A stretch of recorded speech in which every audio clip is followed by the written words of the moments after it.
جب مدینہ منورہ یثرب تھا اس وقت جس کے دروازے پر سب سے پہلے سعادت مندی اور خوشبختی نے دستک دی اور جسے سب سے پہلے حب رسول نے اپنے دامن میں لیا، ان کا نام حضرت اسعد بن زرارہ ہے۔ سبحان اللہ۔ یہ وہ شخصیت ہیں کہ جب حضور علیہ السلام کو مانا تو پھر دل و جان سے مانا، عقل و فکر حضور پر قربان کر دی، اور حضور جان رحمت علیہ السلام کے وہ سعادت مند صحابی ہیں جنہوں نے بار بار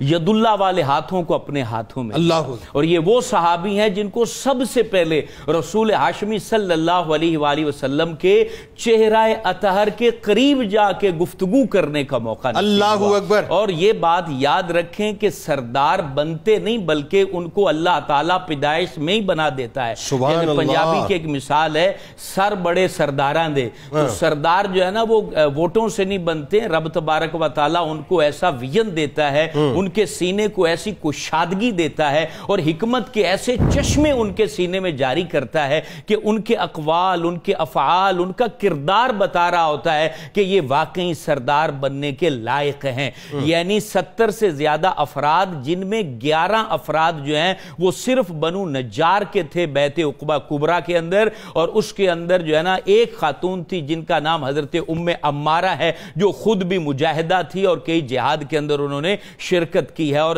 11 افراد میں دیکھیں کتنی بڑی بڑی ہستیاں ہیں، ابی ابن کعب ہیں، معاذ بن جبل ہیں، اور ایسے ایسے افراد کے جن کا نام سن کے جو ہے وہ سر جو ہے وہ عقیدت کے ساتھ جھک جاتے ہیں۔ ان افراد کی موجودگی میں حضرت اسعد بن زرارہ کو رسول ہاشمی صلی اللہ علیہ وسلم نے ہی نہیں بلکہ ان کے قبیلے نے خود بھی ان کو اپنا نقیب مقرر کیا، کیونکہ حضور علیہ السلام نے خود ارشاد فرمایا کہ جس طریقے حضرت موسیٰ علیہ السلام نے اپنی قوم میں جو ہے وہ 12 نقیب بنائے تھے، تم بھی 12 نقیب بنا لو۔ اس میں صرف بنو خزرج قبیلے کے 9 نقیب تھے، اور اس میں بنو نجار قبیلے کے افراد 11 اور ایک خاتون 12 افراد میں جو ہے حضرت اسعد بن زرارہ کو یہ ذمہ داری دی گئی۔ اور یہ ذمہ داری دینے کی وجہ بھی تھی کیونکہ حضور علیہ السلام کے اوپر وہ فدا ہو چکے تھے، ان کی زبان سے نکلا ہوا ایک ایک لفظ بتاتا تھا کہ یہ رگ و پے میں حضور علیہ السلام سے سچا پیار کرتے ہیں اور سب کچھ فدا کرنے کا جذبہ رکھتے ہیں۔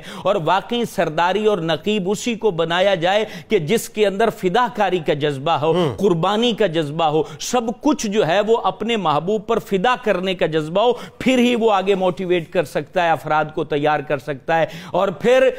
لوگوں کے کردار کے جو اوپر جو ہے نا وہ لوگ گفتگو کرتے ہیں اور ان کے لیے گواہیاں دیتے ہیں، یہ وہ ہستی ہیں جن کے حسن کردار پر رسول اللہ نے خود گواہی دی ہے، اور وہ بھی جوانی کی حالت میں، جن کو لقب اسعد الخیر کا عطا فرمایا گیا ہے۔ اور پھر رسول اللہ صلی اللہ علیہ وسلم نے یہ سعادت بھی عطا فرمائی کہ ان کو نقیب النقباء بھی ارشاد فرمایا گیا، یعنی 12 نقیبوں کا بھی نقیب حضرت اسعد بن زرارہ ہیں، کیونکہ رسول اللہ کی نگاہ دیکھ رہی تھی کہ یہ کتنا بڑا کام کرنے والے ہیں، جوانوں کو پیروں کا استاد کر ہے۔ اللہ اکبر۔ وہ اصل میں حضرت اسعد بن زرارہ پر جو ہے نا وہ ثابت آتا ہے۔ پھر یہ قافلہ مدینے پہنچتا ہے، اللہ اکبر، وہاں پر سب سے پہلے درسگاہ بنانے والے حضرت اسعد بن زرارہ ہیں۔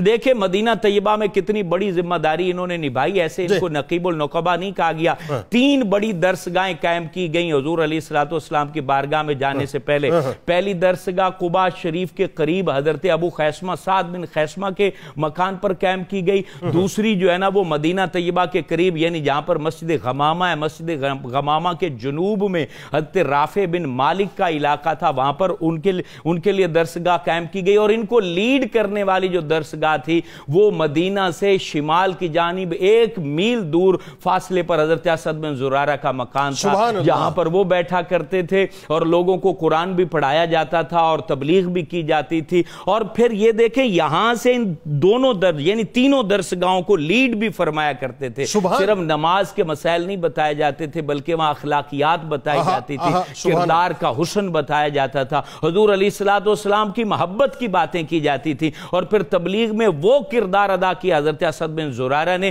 کہ آپ نے قریب قبائل میں سب سے بڑی بڑی جو ہستیاں تھیں، یعنی حضرت اسید بن حزیر ہو گئے، حضرت سعد بن معاذ ہو گئے، ان لوگوں کو دین کے قریب کرنے میں جو بہترین کردار ہے وہ حضرت اسد بن زرارہ کا ہے۔ کہ پلانٹیشن آپ نے کی ہے، بالکل بالکل، اور مدینہ طیبہ کے ارد گرد تمام فضا کو اور ماحول کو حضور علیہ السلام کے عشق میں ایسے معطر کر دیا کہ سینے خوشبودار ہو گئے۔ اور پھر سب سے پہلا جو استقبالی جو قافلہ تھا جس نے رسول اللہ صلی اللہ علیہ وسلم کے قافلے کو جو ہے نا وہ استقبال کیا، اس کو بھی لیڈ کرنے والے حضرت اسد بن زرارہ تھے، اور اپنے قبیلے کے بتوں کے خلاف۔ اور پھر دیکھیں سب سے بڑی بات تو یہی ہوتی ہے نا کہ جب آپ اپنے خونی رشتہ داروں کو سمجھائیں اور ان کو جو ہے نا وہ جہنم سے بچا کر جنت کے راستے پر لائیں، اس میں بہترین کردار حضرت اسد بن زرارہ کا ہے، جنہوں نے بتوں کو پاش کیا، رسول اللہ صلی اللہ علیہ وسلم کی تعلیم کو عام کیا، اور پھر مدینہ طیبہ میں قیامت تک جس بندے کو حضور کے عشق کی شمع کہا جائے گا ان کا نام حضرت اسد بن زرارہ۔